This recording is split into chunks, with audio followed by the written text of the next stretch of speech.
Hey, this is Randy, owner of WindowScreenManufacturers.com. So proud of what we have for you. And first off, congratulations for getting the solar screen kit that you can do at home.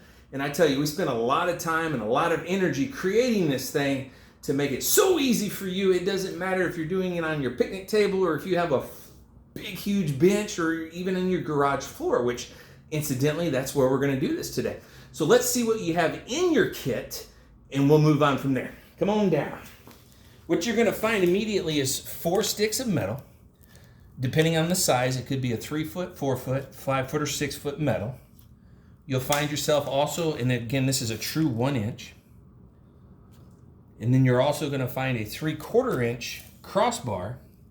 Now your crossbar, of course, is optional, but no matter what, use this in the step when we start rolling this so that you know exactly how not to hourglass your screen. You'll also find 2 clips for the crossbar if you decide you want to leave the crossbar in your frame. You're going to find 4 galvanized screws that have the same color as the frame that you chose, and 4 exterior plastic corners. Now, we did not cut any corners on this, so when you go to cutting your frame, remember 2 inches must be removed. Up here on the top, we have a length of spline.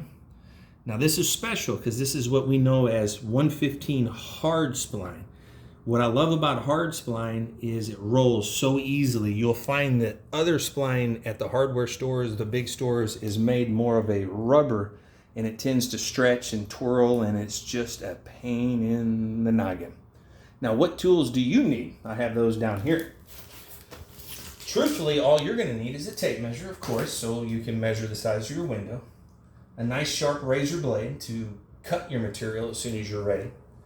Now, one thing we couldn't figure out as far as price-wise was getting you a roller, but you will find this next to these kits. And because we use a 1/4 inch headed galvanized screw, you might want to also get a magnetic bit that you'll put in the head of your drill. That's your entire kit. So let's get started.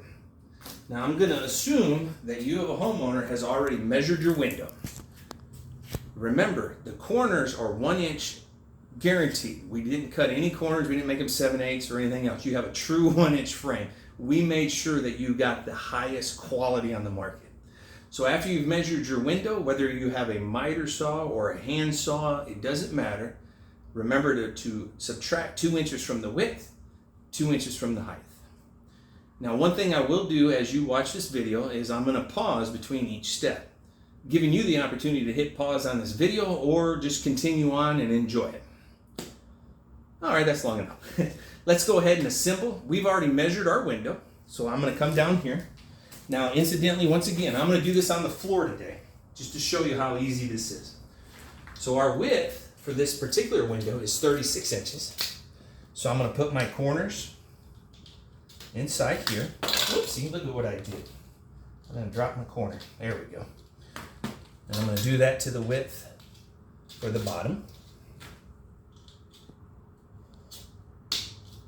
Now I'm going to assemble my sides. Same thing, nice and easy to put in.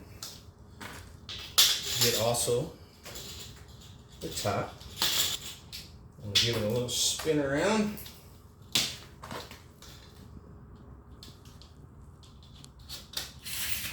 Assemble that the same.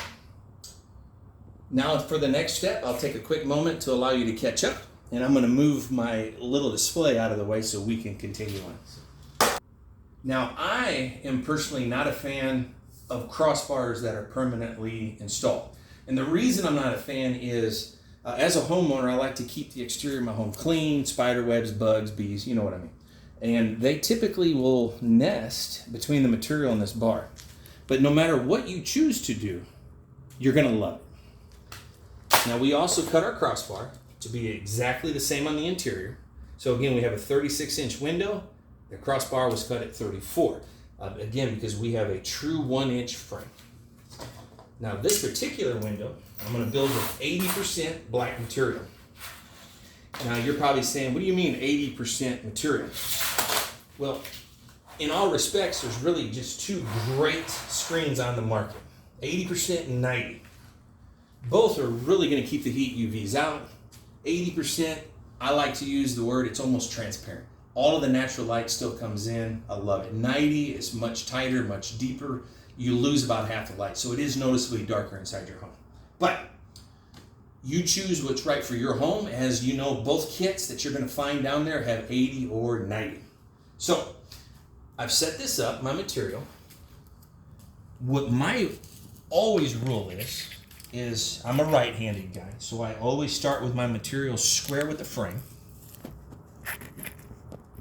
And the reason I do that is so that as you roll it, the material doesn't go crooked, because that is something you will see when your screen is in there. You'll notice the pattern going uphill or downhill. So with that said, I'm going to go ahead and start rolling.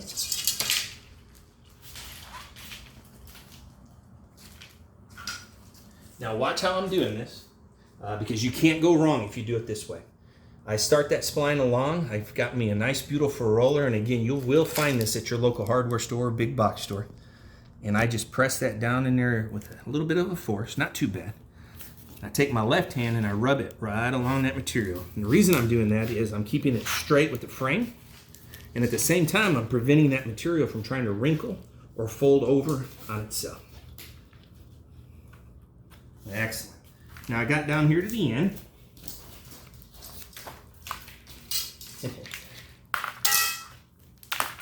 We're just going to turn the corner, and hopefully we can get a good close-up of this. And what I do here from my corner is, once I get down to the end, I just take and I press that, and leaving just enough to get inside the track.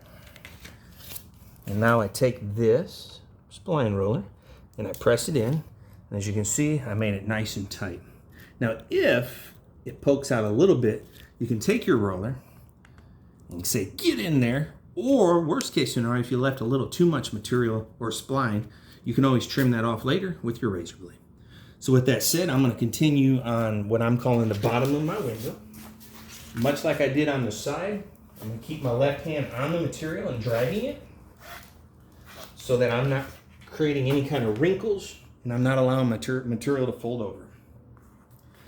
For aesthetics on this camera, I'm just going to grab my frame and do a 180 with it.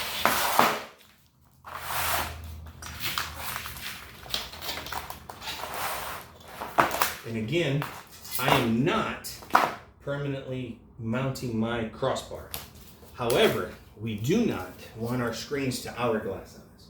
So this crossbar is in your kit.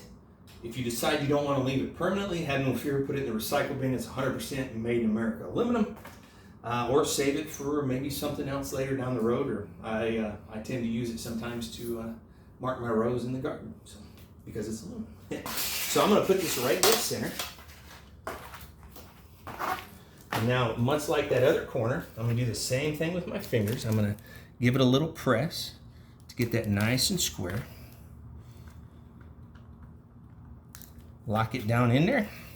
Now here's where my hands get a little fancy. I spread my fingers out. And again, I do this on purpose because we know that we're a straight edge on our first as well as the bottom one that we did. So now it's just a matter of making sure that that material gets a nice snug feeling, which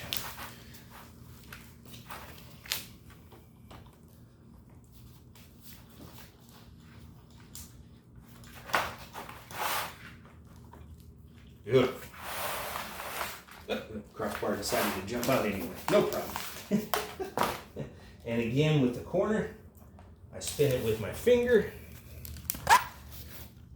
shove it down in there, and then this time I just give it a nice clean walk. Very simple, very easy. I got down here to the end.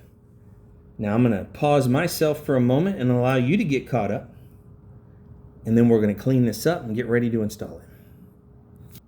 All right, now that you're all caught up with getting that splined, we're just going to come down here with our nice sharp razor blade and cut off that excess spline. You can save that for something in the future or just toss it in the trash can. And I sometimes notice my spline jumps out, and it's okay. Just take your roller and rub it back down in there. Life is good. Now this here takes a gentle hand. you want to run your razor blade just above the spline, and hopefully that video catches it. You just take your time. If you can do it fast as well. But again, you're just going to let that blade rest above or right on that spline and just walk it across. The best thing you can do for yourself is use a very sharp blade. You will notice the feeling when it gets dull. So with that said, I don't know if the video is good for this, but that's how I'm doing it. So I get down here to the end, and just for aesthetics, I'm going to turn my frame a little bit and trim up under there a little bit, just like that. Look at there, see? Even after all these years, I still had a little goofy piece. So again, I'm walking it down, and I could have almost used myself a fresh blade as well.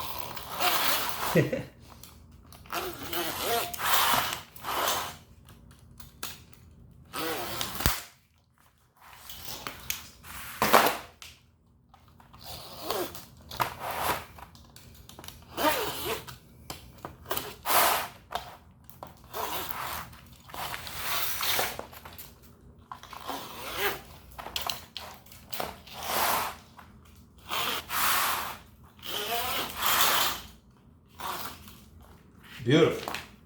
I have trimmed off that excess material. And now I have perfect solder screen. I'm going to get up off the ground now. And I want my camera lady there to zoom in closer. As you can see, our corners are nice and tight. It's so beautiful the way the exterior comes. And again, you do not need a miter saw to do this. You can use a little hand saw, any kind of blade that you can that cuts your aluminum to make it easy. And then here's where you as a homeowner gets to choose. Depending on your style of window, I personally like looking at this view from the outside, where the spline is in against the frame of the window. However, if your windows are, let's say, vinyl or very flat, there's no space, you might consider turning it to where the spline is pointing out. And the reason I say that is because this is 3/8 of an inch thick, and actually I was wrong on that, 7/16. This will give you a space between the material and your window. The idea is if we can keep that material off of the glass, we know we're reflecting the heat before it actually touches the glass, thus making your interior cooler in the summer. And I love this, especially with the change in our economy right now. This will also help keep the heat in, creating a buffer between the interior that you want warm in the winter and the cold air outside. I think you'll find that to be effective. So what I'm going to do now, I'm going to lean this up against the garage, and I'm going to give you a moment to finish trimming. So once you have finished trimming and you're ready to install it, just remember your kit will have 4 galvanized screws. And again, at this time I'm not able to get these magnetic bits, but they're probably more than $2 or something. Not bad. And of course it's magnetic. Put it in your toolbox and save it. So put that on the head of your drill. Install your solar screen. I believe without a doubt we have created a solar screen kit that anybody can do. It doesn't matter how many times you've ever done anything like this or never, it doesn't matter. We believe we have put together a very perfect, easy kit that anybody can do. In fact, we believe we did such a great job, we've actually applied for a patent on this. So a patent pending, nobody try to take it. I'm joking. So rewind this video, do it over and over again, however much, whether you're doing 1 window, 15 windows, heck, you may even start a company doing this. It's up to you.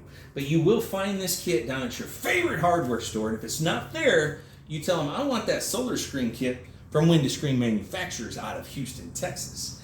And January 1, 2022, we will start selling these in all 4 colors, 80, 90%, 3 colors of material on our e-commerce site for the exact same $49.95 price that you're going to pay for it down at the hardware store.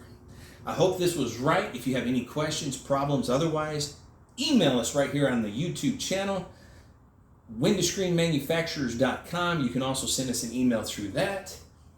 And I think that's about it. What do you think? Is there anything we didn't touch on? Oh, a neat thing is our packaging will have a QR code. So you can take your trusty cell phone and just click that QR code and it'll take you right to this video.